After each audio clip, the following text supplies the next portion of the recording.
ကျမ review လေးပေးမလို့သိလား review လေးပေးမလို့ဘာ review ပေးမလဲဆိုတဲ့အခါကျတော့ဒီဟာလေး cherry moisture လေး cherry moisture လေးကိုကျမအရင်စရောင်းကစားတော့ဒီ cherry moisture လေးကိုသုံးလိုက်တဲ့အချိန်ကျမအဖုတွေထွက်တာဒီနန်းလေးမှာလေအဖုတွေထွက်တာအဖုတွေထွက်တဲ့အခါကျတော့လေကျမလင်းလိုက်တဲ့အဖုထွက်တာတော်ပြီးမသုံးရဘူးသူနဲ့ငါနဲ့မတည့်ဘူးဆိုပြီးကျမမသုံးမနေအမအဖုထွက်လားဆိုတော့မထွက်ဘူးမထွက်တဲ့သူကိုကျမ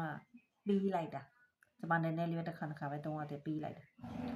ကျမတို့နဲ့အတူတူရောင်းတဲ့ကောင်မလေးတယောက်ကလည်းအမညီမလေးလည်းအဲ့လိုပဲ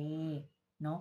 အဲ့လိုမျိုးအဖုလေးထွက်တာညီမလေးဆက်သုံးတာမဖြစ်တော့ဘူးမပေါက်တော့ဘူးအဖုတွေကအမဆိုဟုတ်လားဟဲ့ငါမသိဘူးငါတမရပေးလိုက်တာပေါ့ကုသိုလ်ရပါတယ်ပေါ့အဲ့လိုမျိုးဒါလေးကအဲ့လိုမျိုးဖြစ်တယ်ဆိုတဲ့အကြောင်းတချို့ဒီကြရှိရလေလိမ့်လိုက်လို့အဖူးထွက်လို့တော့မသုံးတော့ဘူးဆိုတာရှိမှာဆိုလို့ကျမကိုယ်တိုင်တောင်းမှာဒီလိုမျိုးလေးဖြစ်တယ်ဆိုတဲ့အကြောင်းလေးကိုပြန်ပြီးတော့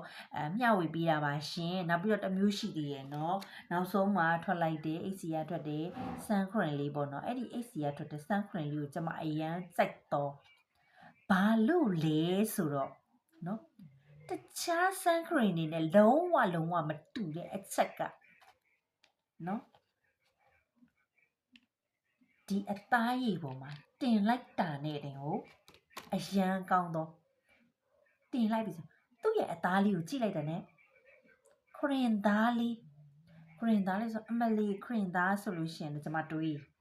နော်ခရင်သားဆိုလို့ရှိရင်တော့အမလီဟိုဖြစ်မှာမတော့ခက်ခဲကြီးနေမှာလို့ကျမတွေးလိုက်တာအခုသိလားအသားကခရင်သားလိမ့်လိုက်လို့ရှိရင်ဒီမှာရေတက်ဖြည့်ပေးတယ်လို့လေဟိုဘာတော့မသိဘူးဆိုလို့ရှိရင်လေကျမတို့မွိုင်ချာကိုလိမ့်နေတယ်လို့မျိုးရေတက်ကလေးဖြည့်နေတယ်လို့မျိုးအဲ့ဒီလိုမျိုးလေးဖြစ်နေတာသိလားကျမမငင်းကိုအရန်ကျေးဇူးတင်တယ်အရင်တော့ကကျမသူ့စီရဲ့ sun cream ဘူးကိုလေsun cream လေးလိုချင်လိုက်တာပေါ့ဒါပေမဲ့ပေါ့ကျမတို့စက်ယုံမှာလောက်တဲ့သူတွေဆိုလို့ရှိရင်တောင်းကဘူးဆိုလို့ရှိရင်သူ့ရဲ့လာစာအနေထားနဲ့ဝယ်လို့ကအဆင်မပြေဘူးပေါ့နော်အဲ့လိုဆိုကြတော့အထုပ်ကလေးတွေထုတ်ပေးရင်ကောင်းမှာပဲဒီမှာလေးလိုမျိုးပေါ့နော်အထုပ်ကလေးထုတ်ပေးရင်ကောင်းမှာပဲအဲ့လိုမျိုးကျမတွေးနေရသေးလားတွေးနေတာအခုနောက်ပိုင်းမငင်းကအခုလိုမျိုးအထုပ်ကလေးထုတ်ပေးလိုက်တော့အရန်ကျေးဇူးတင်တယ်မငင်းအရန်ကျေးဇူးတင်တယ်နော်ဒီတက်မကလည်းအများကြီးအောင်မြင်ပါစေရှင်နော်မငင်းရေကျေးဇူးတင်တာလေးအရင်ကလေးကပြောမနဲ့မပြောဖြစ်တာအခုဗီဒီယိုလေးနဲ့ပြောပြလိုက်ပါပြီရှင်မငင်းရေကျေးဇူးတင်ပါတယ်ရှင်မွေးလေး